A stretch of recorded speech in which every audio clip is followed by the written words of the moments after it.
Assalamualaikum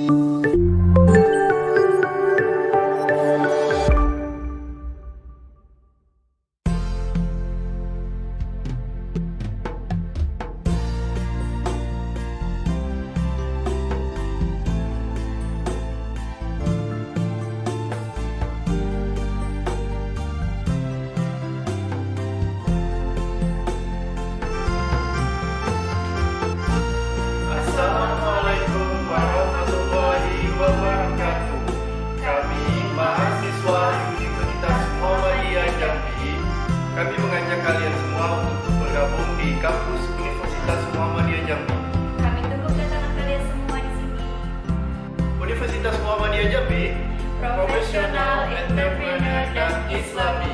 Wassalamualaikum warahmatullahi wabarakatuh.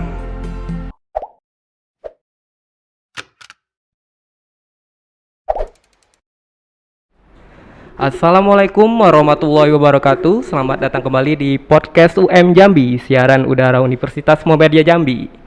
Bersama saya Rian Dani yang kali ini pertama kalinya hosting di podcast UM Jambi. Dan kali ini kita akan menggunakan bahasa Inggris karena kita kedatangan special guest here. Dan untuk selanjutnya izinkan saya untuk melepaskan masker karena kita udah menjaga jarak saat ini.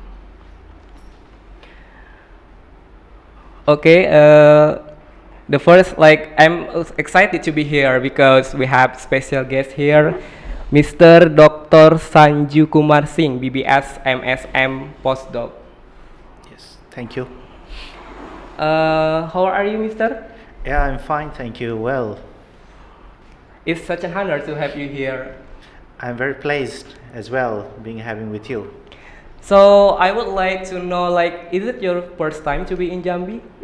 Yes, it is my first time in Jambi, and the moment I landed, I see it's very green, very green, and it's just such a huge city, and people are quite friendly, smiling, and easygoing people. So I'm really touched with the city. Wow. Okay, so this is your first time, and you came from Kathmandu, am I right? Yes, I'm from Kathmandu, Nepal. Kathmandu, Nepal. Well, for everybody, I think that they would like to know about the flight. How many flights do you get to go to Jambi? Oh, for Jambi, I must change 3 flights because from Nepal, Kathmandu to Singapore, Singapore to Jakarta, and Jakarta to Jambi. So must have 2 flights extra need to change, and that's how it is 2 flights you have to change basically. Itu guys, jadi Bapak Dr. Sanju ini, dia itu dari Kathmandu di Nepal ke Jambi ini, dia itu melalui 3 penerbangan. Yang pertama dia ke Singapura, kemudian Jakarta, until then ke Jambi. Right. Yeah.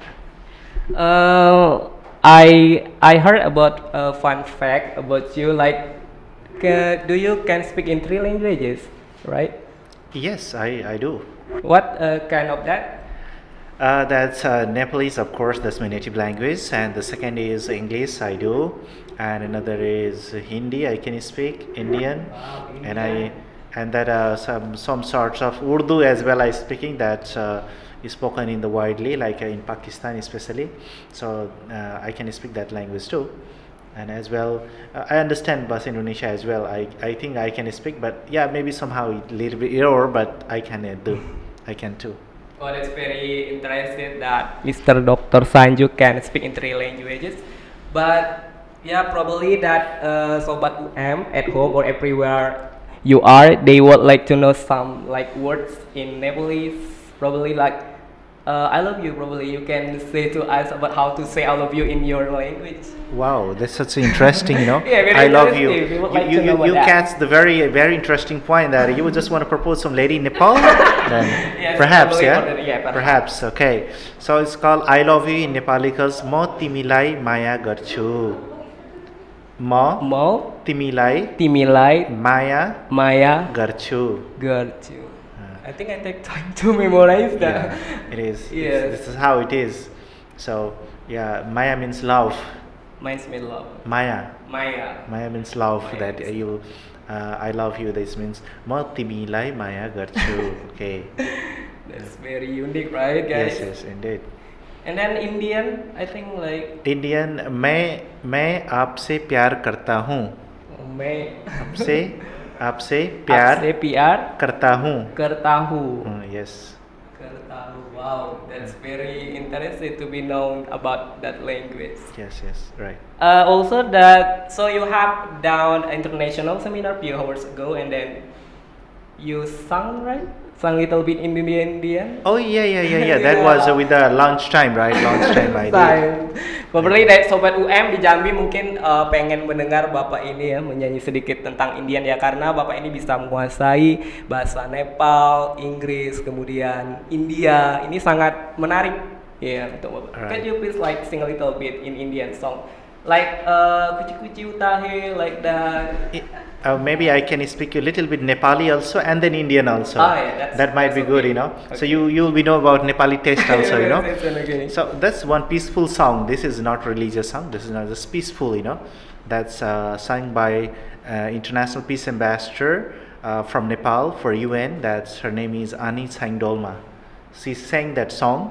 That's called Phulko Akhama Phulai Sansara Kadako Akhama Karai Sansara Chitta Suddha Hos Mero Boli Buddhako Mero Paitalale Kirai Namaros Mero Paitalale Kirai Namaros. Thank you.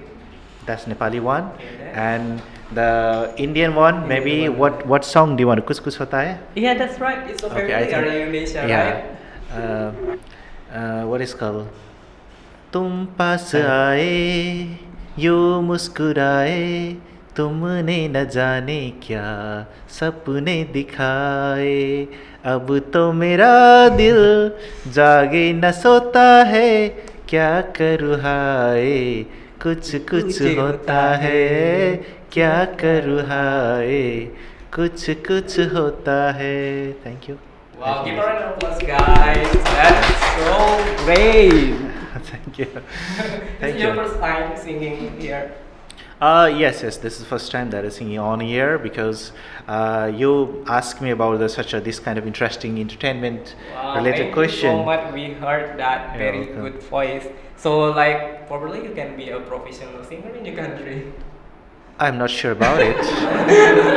It's just sort of my desire to sing. I have no idea about it. And a lot of my friends here all of say, you are a celebrity, not look like a doctor, not a lecturer. I don't know where I am, so, but how I am. So cannot do anything, right? Yes. Just enjoy the what is called whatever you have. That's. So I think that this is my first time here about Kathmandu. Can you tell me a little bit about people's there and the society before the pandemic, probably? All right. Kathmandu is the capital city of Nepal, and it is surrounded by mountain that is called Kathmandu Valley. You know, for the four sides surrounded by big mountain, and that is inside. You know, that's Kathmandu Valley. So Kathmandu have the three district. You know, like a Lalitpur, Bhaktapur, and Kathmandu district, but all are Kathmandu. So three district inside they have, and it is. What is called the population is good enough, and there we have two universities central two universities exist there, that is called Tribhuvan University and Kathmandu University. Two universities are there, and other lot of colleges also have. And I think Kathmandu is also famous for like a tourism and the old ancient architect, like we have 14th century temples, you know, the ancient temples, and like UNESCO heritage for Hinduism and Buddhism, and all of these things is still there. So from all over the world people come to see how unique it is, and they attracted with that one, you know, and they love the what is called the places, the food, and people are very quite calm down people, easygoing, as like Indonesian too. And the most interesting part of the Kathmandu is like it is ancient city, you know. In the 12th century, 13th century, it was the heaven of the earth. It was like considered to one of the very very developed city in the world that time. That time, so people all over the world that time they learned from the Kathmandu how the city should be, how the city look like. It was the old concept and the very developed that era.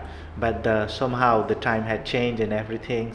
So now where is economic development? There is a development, otherwise no development. So this belongs to economy right now. But the long era, it was about like the passion to develop this one passion of the people. So that time it was not really affected with the economy.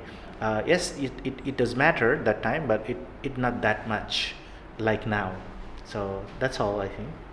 That's very good city Kathmandu. So I wish I could be there. So I have never been there. So guys, Kathmandu dia itu adalah ibu kota Nepal, terletak di tengah lembah, dikelilingin gunung gitu. Kemudian itu juga masih seperti kayak di Mesir itu yang peradabannya pada waktu itu, dan orang-orang di sana juga sangat ramah seperti kayak di Indonesia seperti itu guys. So back to Indonesian. Like, have you tried Indonesian food so far? Yes, I love nasi goreng, Wow, nasi soto goreng, ayam, soto ayam, and what is called nasi padang. Just we had lunch there today, and I love almost all of the food of Indonesia because it is delicious, spices. Oh, do you like spicy food? Oh, so much! I love spices. So it's I enjoyed a lot of food in Indonesia. I mean. I eat every food almost here. Wow. Just with that. That's very unique. Your personality. I also like spicy food like satay. Have you tried satay? Yes. Today morning satay padang. Satay padang. That's good. I have tried. That's very delicious. Oh, that's the the satay padang. The gravy one is it's same like our test, Nepalese test. Oh, Nepalese test. Yes. So I would like to know about your probably like family. How many siblings do you have, and then what their support to you until now? Okay, well, about my family, my father is already passed away when I was what is called SM, here called SMA, we call higher education in Nepal. And that time my mother support me. We have a good family, like we are 3 brother and sister, me the first, elder one as a brother, my sister, and then my brother and my mother. So we are all together 4 member in my family. And my mother now have in the housewife, and as well she have sort of like a farming business as well. We had to have, and all these things, sort of financial things she handle in her home. And my brother and sister, both of they are. My sister already married. She also back to her business, and my brother he already married too.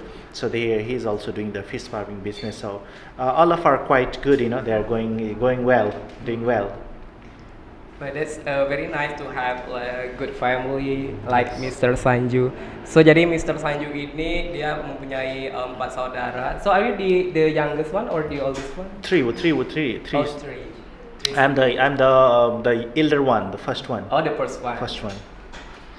So guys, before we continue our interview, we would like to see commercial break. So stay tuned and don't go anywhere.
Welcome back to podcast UM Jambi. Still with me, I'm Rian Dani as host today, and of course we continue our interview with Mr. Dr. Sanju. So this section it will be about like academic life, for about his education history, and also I would like to remember you to we would like have a Q&A section. Just write down your question below, and then I'll read it. So just feel free to write your questions. So, Mr. Dr. Sanju Kumar Singh, is it my pronounce is right? It's certainly it's correct. Go ahead.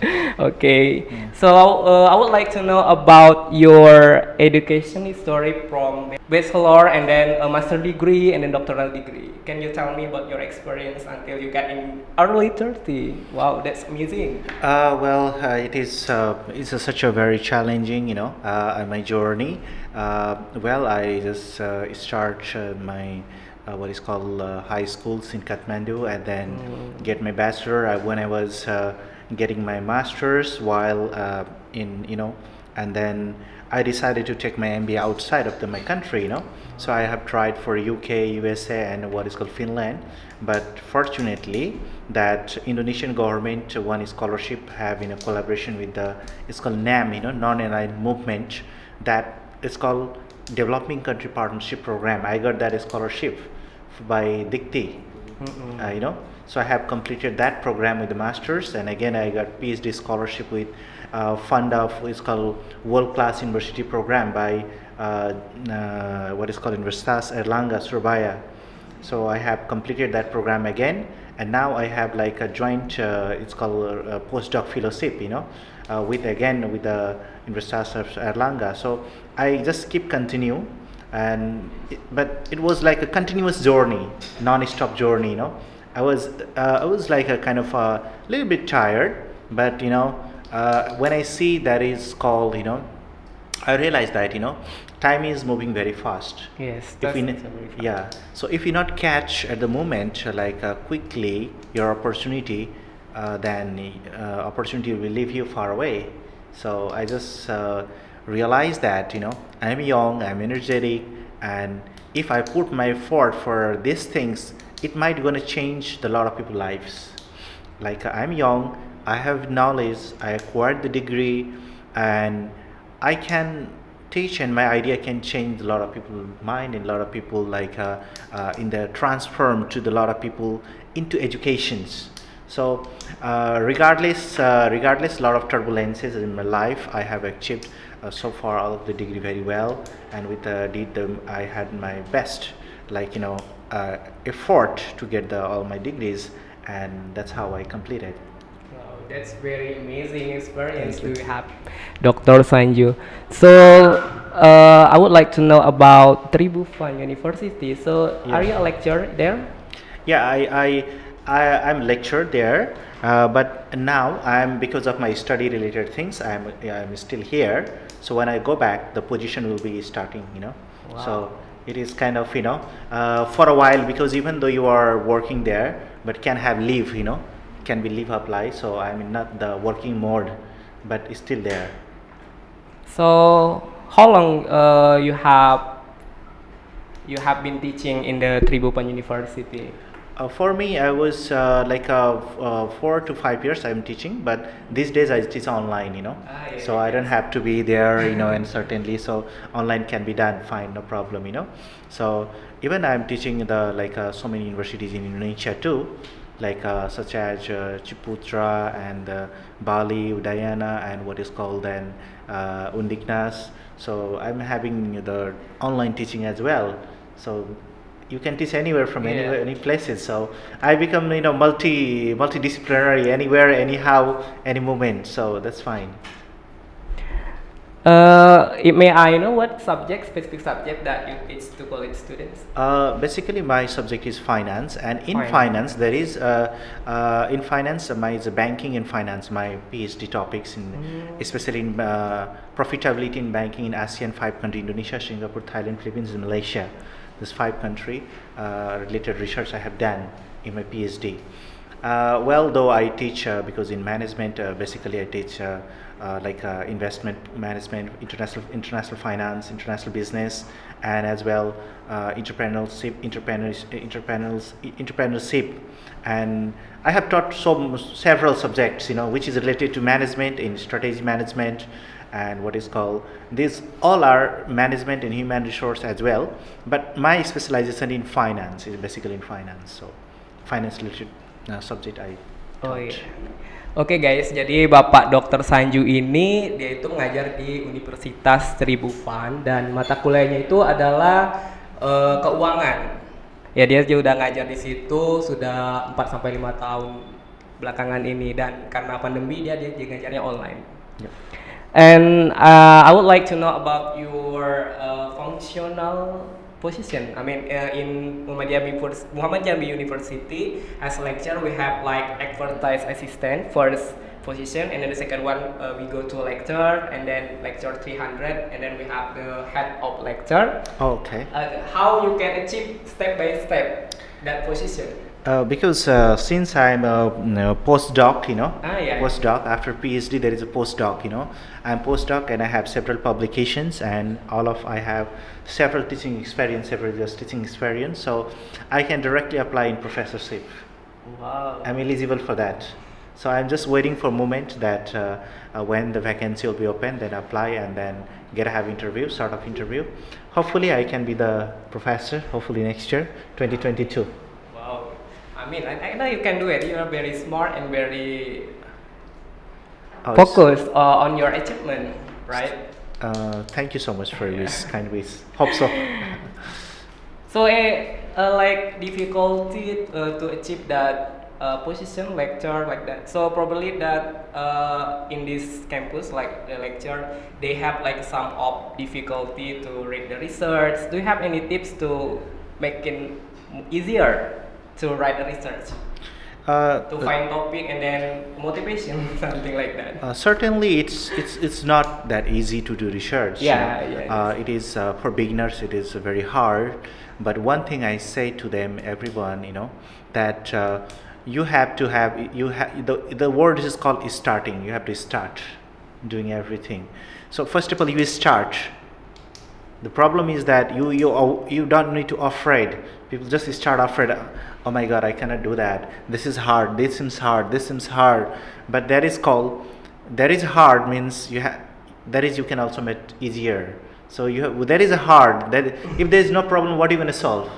Yes. If that is hard, then you have to solve. That's the challenge, So it is not easy to publish in international journal, and it's not impossible, but it's not also not easy. Yeah. It is, you have to have the certain process.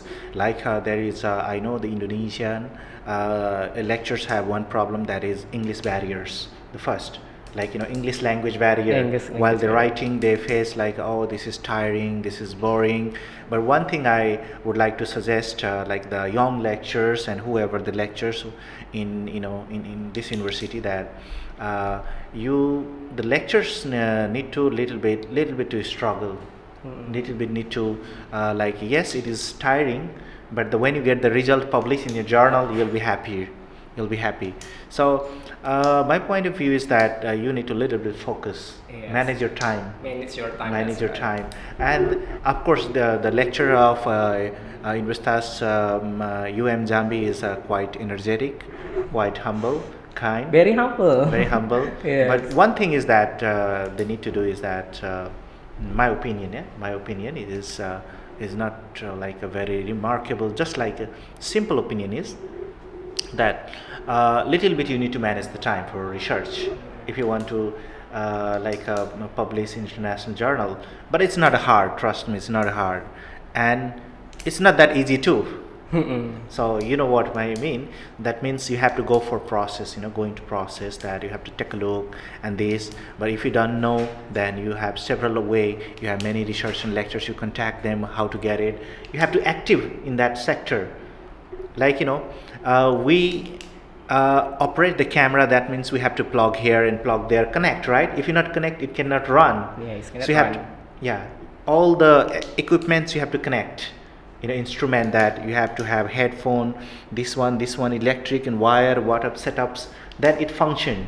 The same way, if you want to publish a journal, you have to connect like you have to find the journal, how to find journal, you have to connect, hey, how to find journal, like what is the way, sometimes you have to watch tutorial, sometimes you have to, okay, maybe I can, nowadays in the Zoom, everything is available, you can connect with any professor, professor, I don't know, can I have this idea, you can connect with that one, they can give you idea, and then you have continue. So you have to connect everything into one, then you can move, then your video can live. As the same way the research can conducted very well. It's not alone, you cannot do anything alone, you will be broke yourself. So you have to collaborative effort, you have to have collaborative effort to make it happen. If you do alone, trust me, you're very tiring and very devastating your work. So you have to take the help from your senior, from junior, or from your colleagues, and then finally you can have your academic achievement like smoothly and very very happy way. I think that's all. Wow, that's very motivation words. That's very great. So jadi untuk menulis research itu dari tipsnya dari Dr. Sanju Kumar ini bahwa kita harus mulai menulis dan jangan menunda. Kemudian kita harus manajemen waktu kita. Kita tahu bahwa itu sulit, tapi there is nothing impossible. Tidak ada yang mustahil kita untuk menulis.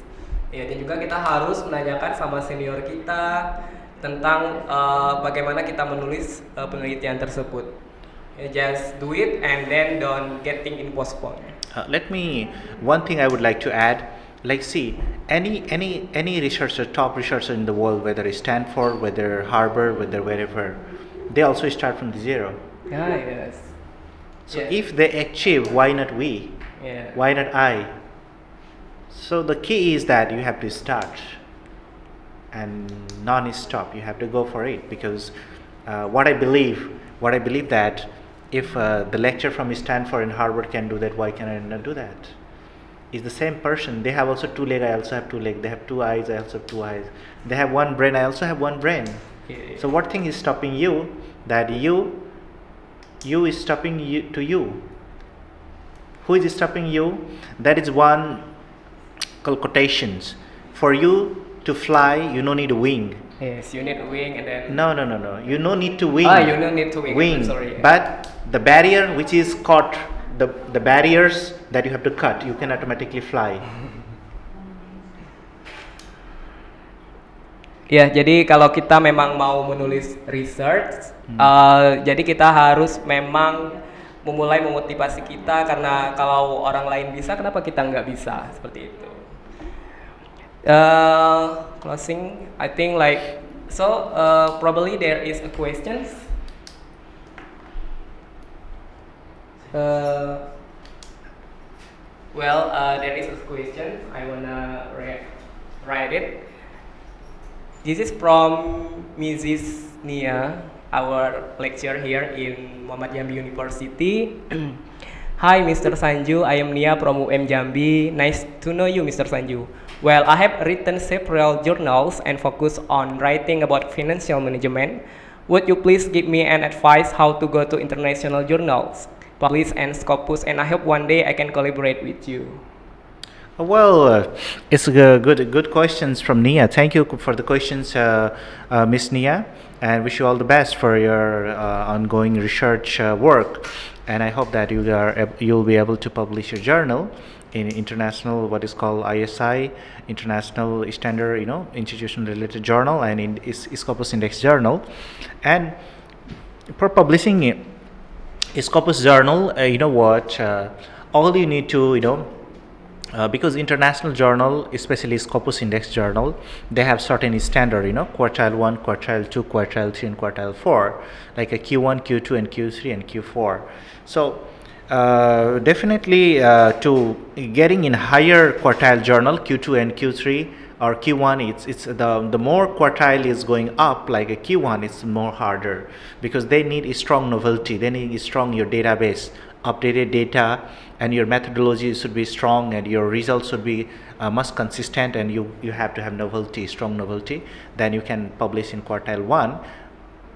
moreover, it takes time because the international journals sometimes they consume time because first of all when you submit and it will take maybe 6 months, 8 months just screening, and then it's tiring process. It's not that easy because journal is journal. Once you publish in the journal, you can have internationally recognized lecturer.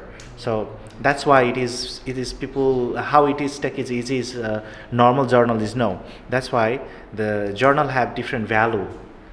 If it is easier, then everyone can publish, right? Right. That's Yeah, right. it's easier, everyone can publish. That's why it is your your way to present your idea in the journal, and journal have reviewer 1, reviewer 2, reviewer 3, reviewer 4, I don't know, it depends on the journal. So reviewer will be review your paper and they'll ask your weakness of the paper, why this data is until here, and then you have to review back and everything.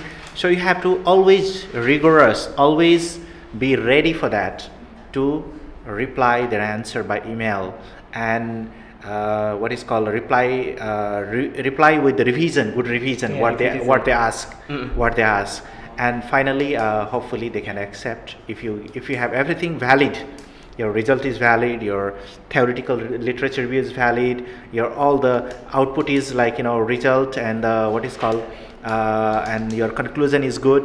So I think this is not going to stop you. They're going to publish a journal, but as long as it need to be valid, it need to be very much relevant Yeah. and unique. Unique. Then we'll publish, I'm sure. Don't give up, and then when you fail, you try again. And Try again, yes, It's try going again. to be published. Try again, and don't just stop because of some reason. You have to keep going and collaborate with the friends, collaborate that who That's knows right. something, so that's might gonna help you. Friends also can help us to Nope. finish our research. Everyone Everyone, yes. included. Okay, thank you for your answer, Mr. Sanju.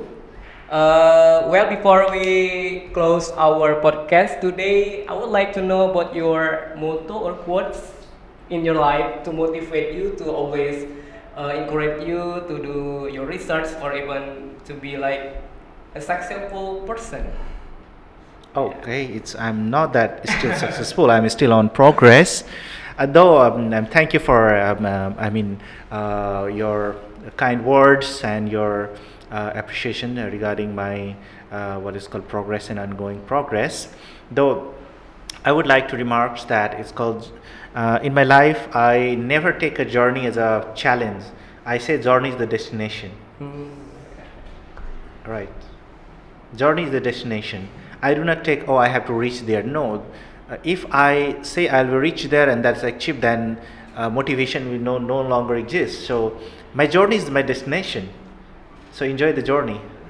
Yes. Jadi quote-nya itu adalah just enjoy your journey, just enjoy your perjalanan hidup kamu. Jangan ngeluh, just focus also, right? Yes. To achieve whatever you want. Exactly. Okay, I think that we are finally in the end of the section today, podcast today. Thank you so much for coming, Mr. Sanju. You're welcome. And one thing I would like to add at the finally that you have to be whatever the consequence come in the life, you have to be patient and peaceful in the life, in the heart first. If you're not peaceful, you cannot expect something peaceful from outside. That's very nice. You have to peaceful inside of your heart first. Then you can do only the great things. So that's all I want to say. Wow, today we got a lot of lessons and quotes, and I feel so grateful to have you here, Mr. Dr. Sanju. And finally, we are in the end of the section today. Thank you so much, guys, for watching, and we are going to meet in next time. Yes, thank you so much. What is called what is called for this opportunity to share my knowledge and share my Yes. idea regarding session. About conference, about my journey of my academic achievement, and I hope that for all of you that who are watching to me that don't give up, keep the spirit of your journey, and what is called keep growing, keep going. Yes. Alright, thank you. Iya, jangan menyerah, selalu fokus dan tetap pada tujuan kamu untuk mencapai apa yang kamu inginkan. Thank you so much, Mr. Sanju, once again. Also, I forgot to say that don't forget to like and subscribe this podcast, and thank you so much for that. Assalamualaikum warahmatullahi wabarakatuh. Okay.